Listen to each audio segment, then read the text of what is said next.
Good morning. Good morning. And it is morning. We had a great long day. Evening.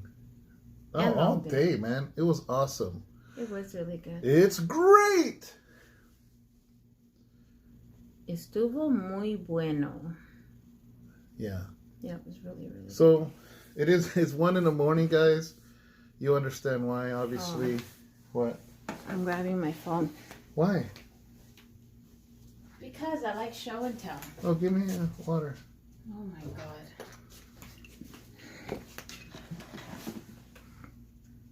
I'm back. He's always such a show off with his water. I just want them to know I'm hydrated. Okay. Anyways. So,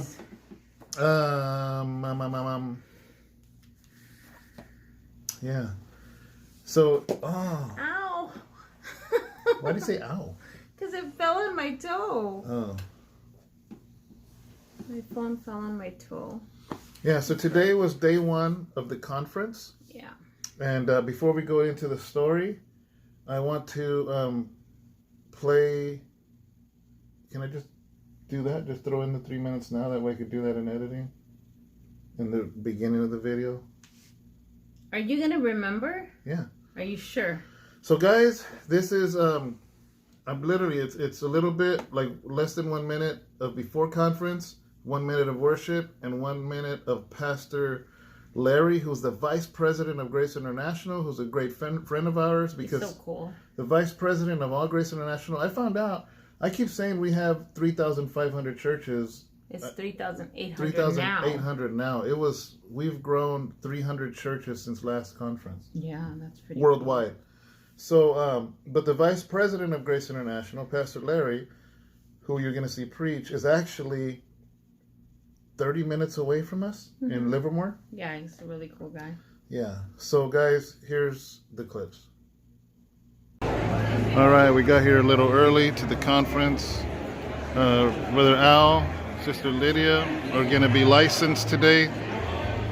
And really excited. People are just getting here. We got here early so they can get their seats. Maybe you'll recognize some of these names. Check this out. But it can be Pastor Moses. We have, oops. Look what I did. Pastor Thomas. So this is the conference. It starts in about half hour. People are lined up outside. All right, guys. I'll be back later.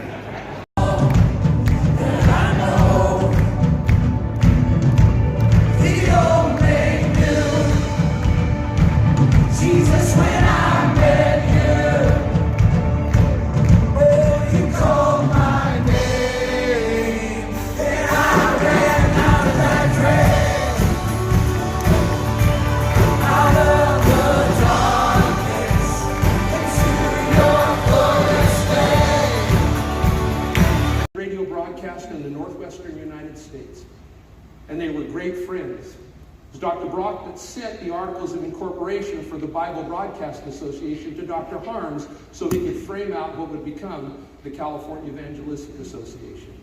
Part of our legacy. Probably not much that you have heard of that before, but Dr. Brock was my wife's grandfather. Oh, wow.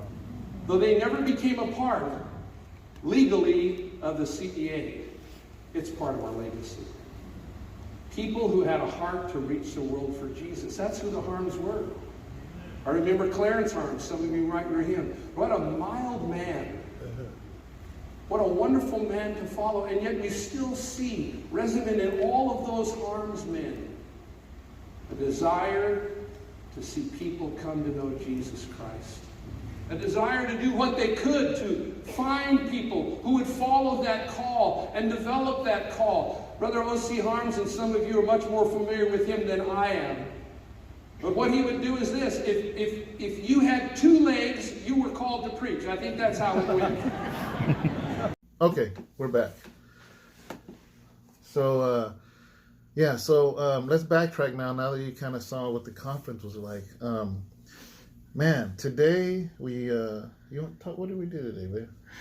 Well, we woke up and we had breakfast with Al and Lydia here at the hotel? yeah, because it's included in the mornings here. You know how they have that little complimentary breakfast here and stuff, which is really cool. It's a full breakfast. It's not like a little bagel. It's a full breakfast. Yeah, they have a full nice little breakfast and stuff. Which is like why we like staying here. Yeah, because it actually saves on the budget, which is really cool.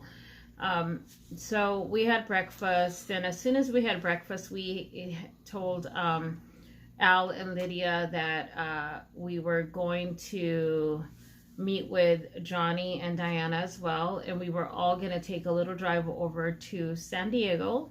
And instead of doing our bike ride the way we normally do, like we've done every year, yeah, and we take our ride over to Silver Strand, we decided that we were just going to take the same little ferry ride and take them with us. Without the bikes. Yeah, without the bikes.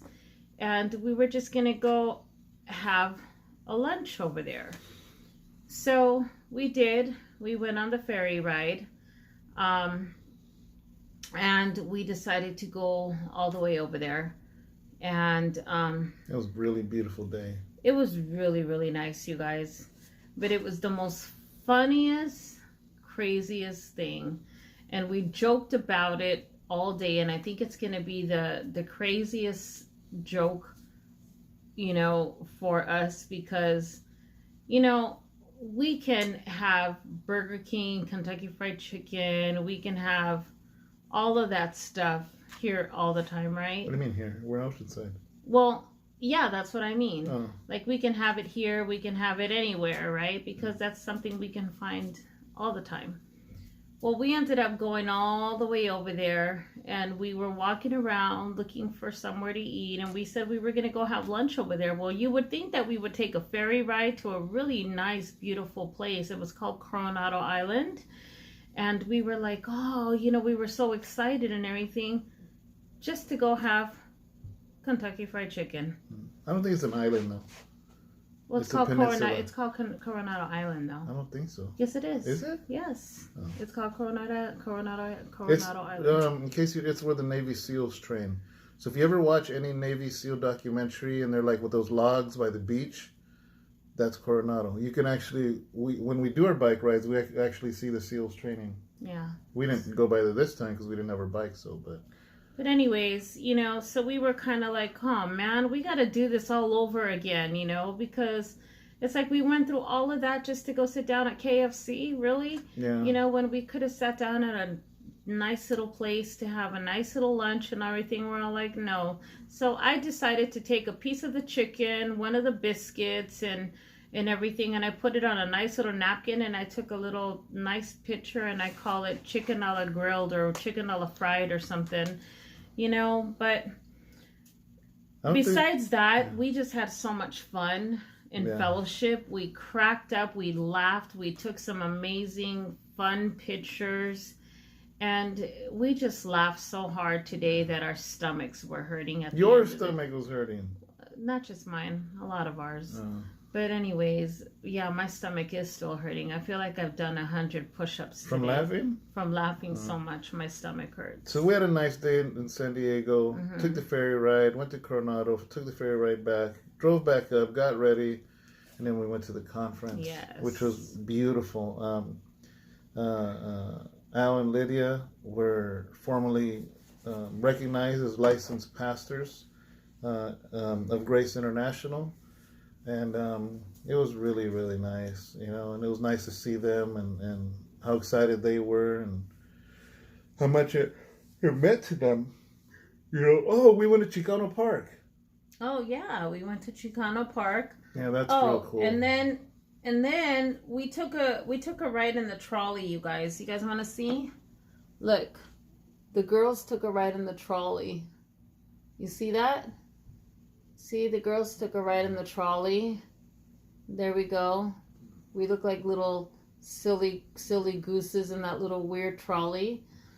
And you guys want to see the boys? You know, sideways it shows the full screen. Oh, really? Okay. So here's the boys.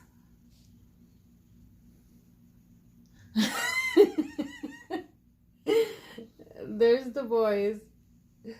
And then here's the girls again. Sorry, because it didn't show right. I look like the Flintstones. Hold on. Oh, wait. There you go. I look like the Flintstones in there. Yeah, but that was fun. We just had a lot of fun. Yeah. So, I don't have a verse, but I did pick something out from when we heard this. Say that. What? I don't have a verse, but it's on purpose. Because earlier we were going to talk about something, a Bible verse actually, but then I heard Pastor Larry say something today, and we both looked at each other, but then she said it before I did. She goes, "That's what we need to talk about." So I'm like, you know what? Scratch the verse. We'll save that for tomorrow. And I wanted to talk about what it is that he said. You know, I took notes. Yeah. Well, I have already known this. You've heard me say that before already, right? About what he talked about? Well, not really, but I took notes on it, so. It was a real good point, right? Because, and that's what I want to talk about today, is the word hypocrite. The word hypocrite is thrown around a lot, and a lot of times it has negative connotations, you know, and it's a negative thing. Like if somebody calls somebody a hypocrite, those are fighting words. Yeah. You know, but just the origin of that word actually is not a negative. It's actually a plus. And that's kind of what we wanted to talk about today. Well, it can be in the Old Testament a plus. In the New Testament, it was used a little bit different. Yeah, it was used negatively. No, well, not in the Old Testament. Basically, before Christ. Yeah, before Christ. It was actually what you called an actor. Because if somebody could do a play, because obviously they didn't have movies back then, so the only form of entertainment were plays. If somebody was good, if somebody could be something they weren't on stage, they were an amazing hypocrite. Yeah, so it was sort of like it was a compliment. Yeah, sort of. It was like, man, look, you are an amazing, talented hypocrite. Yeah. So it was a plus because the person could go on stage and act and be something they weren't. They weren't. So all of a sudden in the New Testament, Jesus comes along. And I'm not saying Jesus was the first to use it, but obviously in that culture and in that time, Jesus uses it as a negative because he basically called the religious leaders hypocrites. So what Jesus was saying is, you're an actor and you're acting like something you're not. Yeah. And that changed everything. Remember those old plays, the Smile Now, Cry Later? Or actually, isn't that like the happy face and the smiley face, the two masks? That's like a big thing. Because one actor would wear both masks. Yeah. And what I had heard is because people on stage were so far away and they couldn't see the expressions. Because now, like, if you go to a baseball game, you're so far away, but there's always a big screen. Mm-hmm. But back then, they didn't have screens. So in order for the crowd that was further away to know what kind of mood the actor was supposed to be portraying, they would put an exaggerated mask with a big smile or an exaggerated mask with a sad face. That way the people far away knew. Is that why they had those masks? Yeah. Smile Now. Oh, wow. Yeah. So the same actor would change masks depending on the scene. So when somebody says, "Oh man, you're a hypocrite," they're basically saying, "Now you wear two masks. You're fake because you're an actor." You know, and I wanted to bring that point, and I wanted to flip that point, right? Because a lot of times it's used in a negative toward Christians. Mm-hmm. When people see somebody that a Christian, but they act a certain way, they'll be like, "Oh man, look at that hypocrite." Or church is full of hypocrites. And they're saying negative because basically they're saying they're acting like church people. But really, I know what they're really like. But this is what I want to say. And I'm not saying I learned this from Zach. Remember Zach? Mm-hmm. He said this. He goes, "Man, everybody uses it in a negative way." He goes, "But I'm going to flip this thing around." He goes, instead of saying somebody's a hypocrite, when they're acting a certain way but playing like they're a Christian. He goes, in reality, you have been saved. You have been set free. You are no longer in bondage. So when you act like the world, you're being a fake. You're being a hypocrite because that's not who you are anymore. Makes sense? So you're putting on a mask to the world. To act like the world. Yeah, to act because like that the ain't world. you anymore. Yeah. So you're pretending to be like the world. And that ain't you anymore. Yeah.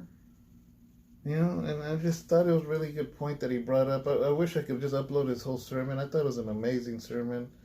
I thought it was powerful. He's talking about legacy, you know, and leaving a legacy. And I don't know. I mean, it was just really good. I enjoyed it.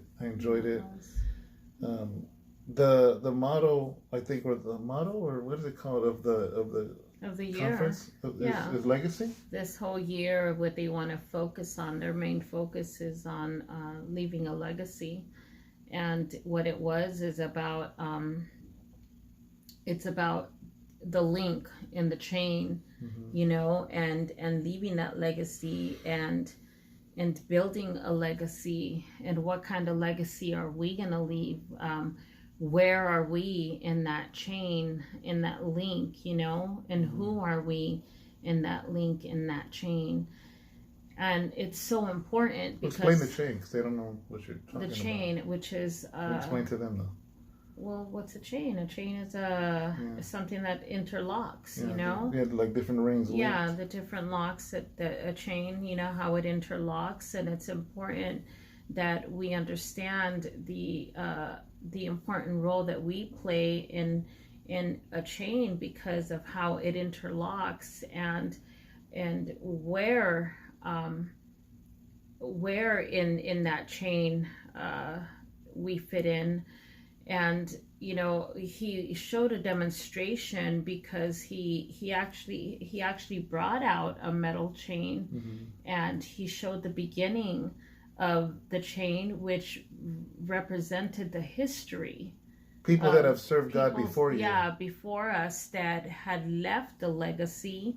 And then us, which were pretty much representing the middle of the chain, that are building.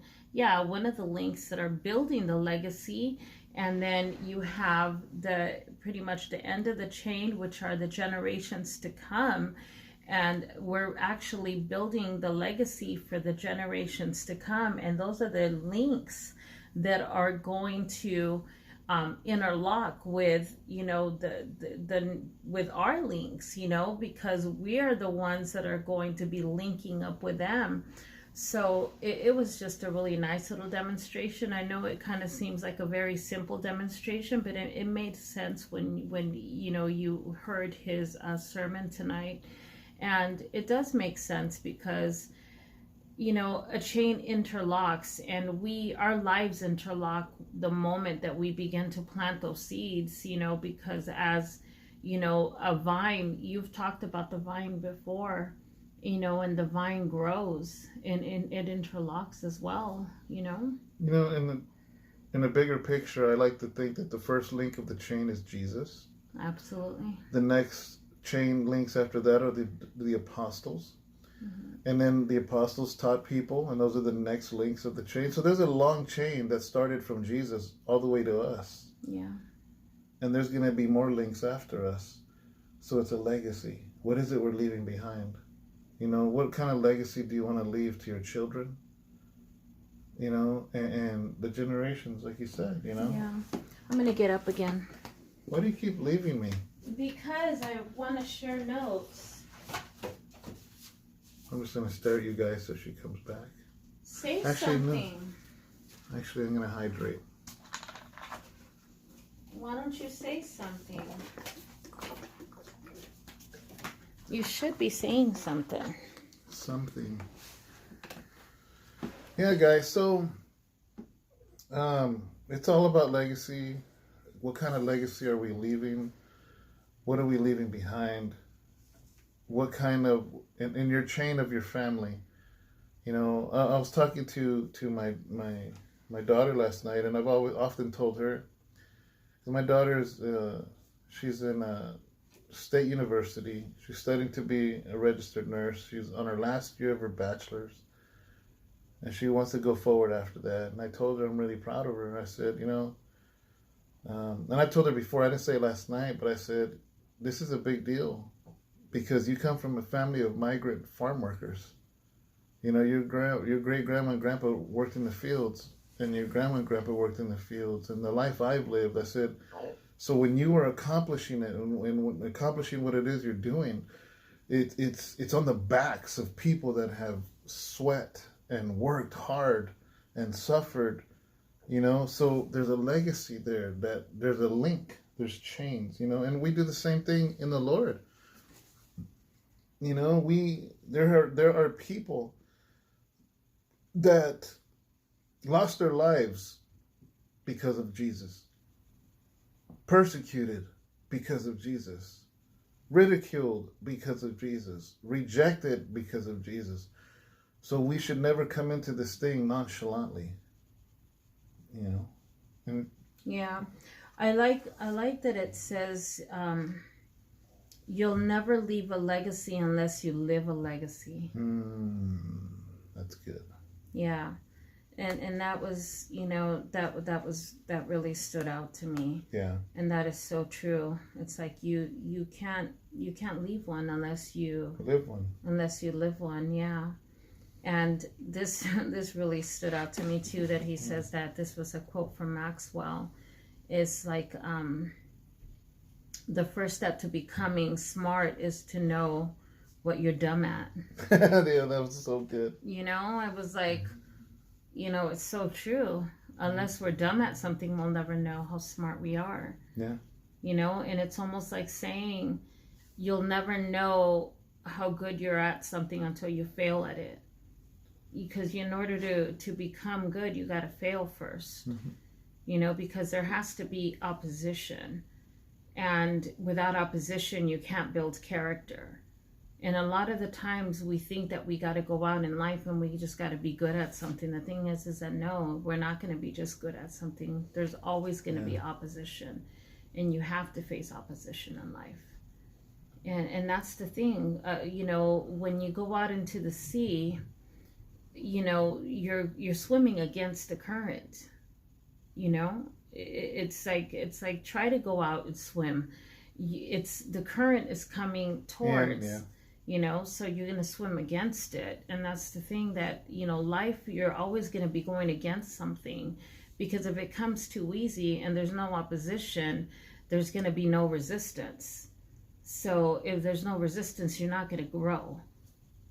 You're never going to grow. It's like going to the gym, not putting weights on the bar, and you're just like lifting stuff, and you're like, man, I'm not getting muscle. Yeah. Because you got to add resistance to it. There has to be resistance in order for you to grow. And it's almost like if you're sitting there and you're saying, Lord, I want to grow. And then the moment you begin to stretch and God starts to, stretch you a little bit and everything, and things begin to get a little bit hard, and you start to see growth and everything, and then you come back and you're crying all the time, like, man, why are these things happening? Lord, I just can't take this anymore. And you're just kind of always, crying to God and saying, Lord, this is so hard. I just can't take this anymore. But then yet it's like, didn't you ask God to let you grow? Didn't you just finish asking God, God, take me to the next level? I want to grow more in you, Lord. I want to be stretched to the next level. Take me to the next level so that I can grow more in you. But yet then you're the moment he begins to take you to the next level, you're already telling him that you can't take it. Yeah. So sometimes I think what happens is that we give the enemy a little bit too much credit for what God's trying to do in your life. And we tend to do that, Because of the resistance? Because of the resistance, Like putting an extra weight and all of a sudden blaming Satan for it? Exactly. We start to, give Satan a little bit too much credit for, for when God is actually just saying, hey, I'm kind of stretching you a little bit. I'm kind of giving you a little bit of opposition so that I can grow you, so that I can build character in you, so that way you can, be the person that I've called you to be, so that I can make you a little bit more bold, so that I can set you on the ground that I need you to set you, so that you could go out for a time as this, and just, so to me, that just really stood out to me. The first step in becoming smart is to know what you're dumb at. So that was another thing that I took step at. Yeah, it's good. And do not abandon the beginning of our legacy, which is another one. Yeah. And how it can. So I think it was overall it was a really good night. It was a good evening. I can't even read my own writing sometimes. And one of the things that jumped out at me, and it's funny because Sharon had whispered it to me during service, and I was thinking the same thing, and I was thinking two things, and then preaching about the legacy, and we're gonna end this video pretty shortly here. It is late. Oh guys. yeah, it was in 1 Corinthians 4:14 when it talked about the hypocrites. Hypocrisy, yeah. And that's this, leaving a legacy is our children. That's one thing. And Sharon brought it up, and I thought it, but Sharon brought it up because he was like, I want you to take some time to reflect about this. And I don't remember what point of the sermon, whether it's early on or beginning, but that's beside the point. Number one is I want to be more, I don't want to use the word strategic, but more, I can't think of the word. It's way too late for me, but I guess strategic is going to have to do. When we talk to our kids about God. And number two is people that I know that have the potential to be leaders and have leadership, and whether it's to preach or evangelize or whatever, I see potential in people, and I realize that I think maybe I'm waiting on them. But if I'm the pastor, maybe they're waiting on me. And there's people that need to be poured into. There's people that, I heard this one time. I don't know. I'm sure I don't know who said it. Doesn't really matter. But a true leader trains himself out of a job. Because until you multiply who you are, you're not doing anything. So we have to pour into our children. And as a pastor, I have to pour into people and build them up, because or else you can't have a chain with one link. It's many links that are connected. They create that chain. They'll create a legacy. And one thing that's important is your children, because then how will they pour into their children if you're not pouring into them? Well, the reason why I turned to you when I said that was because, I noticed that intentional is the word. Not strategic, intentional. It's intentional. That's the word I'm thinking We about. have to be intentional, because I turned to him and I told him, and it did bring tears to my eyes as I was thinking this, because I told him I no longer just want to sit there and allow the time to pass where, we continue to do ministry and everything without doing ministry in our home full-heartedly, first with our children, because I noticed that we do ministry and our children are not receiving from us like we'd like to see. And I think a lot of the times that our children are not open, they're not receptive to really hearing much from us. And I think it's because we truly are constantly sometimes busy, that we need to be intentional in maybe spending more time with them and maybe doing more with them, so that way we can be able to live it out with them a little bit more, because we need to leave a legacy for our children. Because it can't end with just us. I don't necessarily see it like shoving the Bible down their throat. No. I see it more of I notice is asking the hard questions, because until you ask them hard questions, they don't think beyond what movie's coming out next, what video game is going to be the next thing, or you know, and until you ask the questions, and what I notice with young people is when you ask questions, it sparks something in them. And I think that's why a lot of teachers that are successful in school are the ones that ask the hard questions, because then it makes a young person automatically like something click and something opens, because until the question is asked, they don't think about it, because they haven't lived life yet. They don't know the troubles of life, the hardships of life. They don't know that. But when you ask the question or ask the hard questions, it forces them to think. Absolutely. So I'm not talking about shoving a Bible down their throat. I'm talking about asking questions, because maybe I'm wrong, but if you tell young people something, they're not going to hear it. But if you ask them the question, they answer it themselves.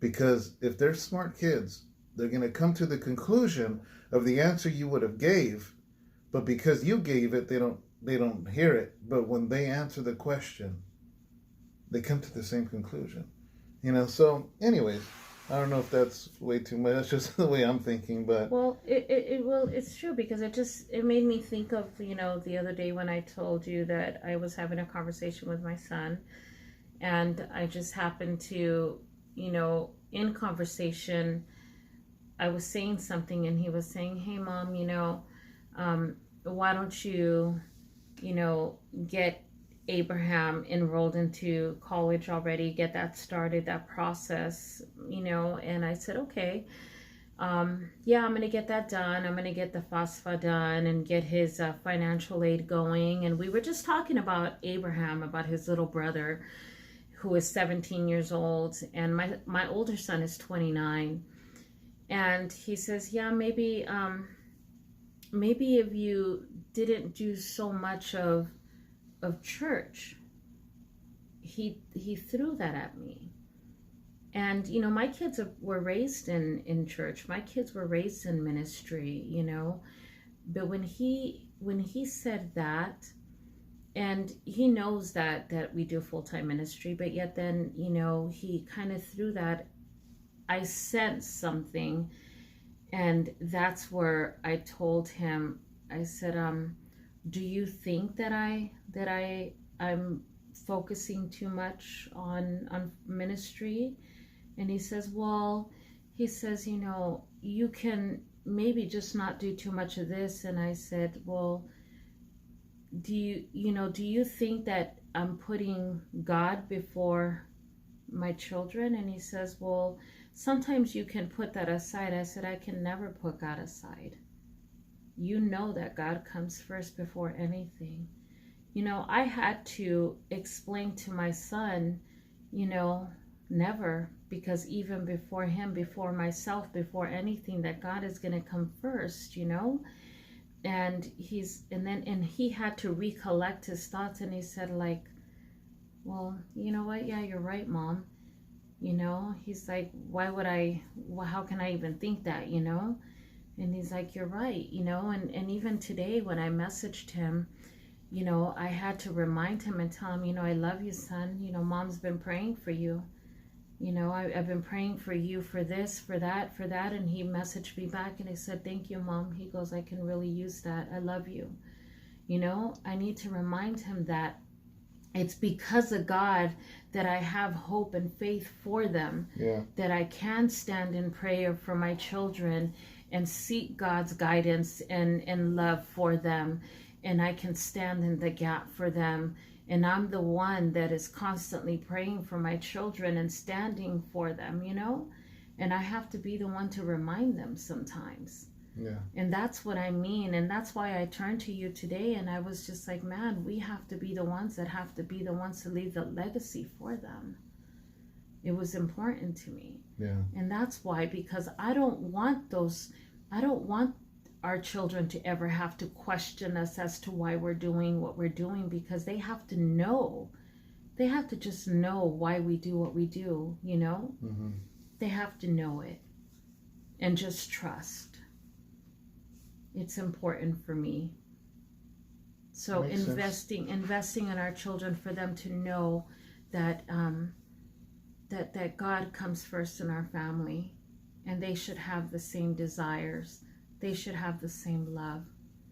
They should have the same everything, because it's just what they know. Yeah. Naturally. It's fed to them. Mm-hmm. It's something that they just know naturally, because it's what they've learned and what they see in us. Okay. All right, guys. We just Did that make sense? we're just sharing our thoughts, sharing, you know, like she said when she whispered to me about our children, you know, and you know, I had thought the same thing in a different way. You know, she shared what she had thought, and it's good, you know. It's good when you hear a sermon like this about legacy. It really makes you think, because when you think of the word legacy, it's what's beyond you. It's what's before you. It's what's behind you. And obviously, in this world, it's our children we leave behind. And what is it pouring into the world that we can't pour into our own children? Yeah. That's not a legacy. You know, so I guess we should end this by asking you that question. Because what legacy are you leaving behind? Yeah. Maybe you had a mom or dad, grandma, whatever, that served God, and that's a legacy. Or maybe you're the first one in the link, but you start that legacy now.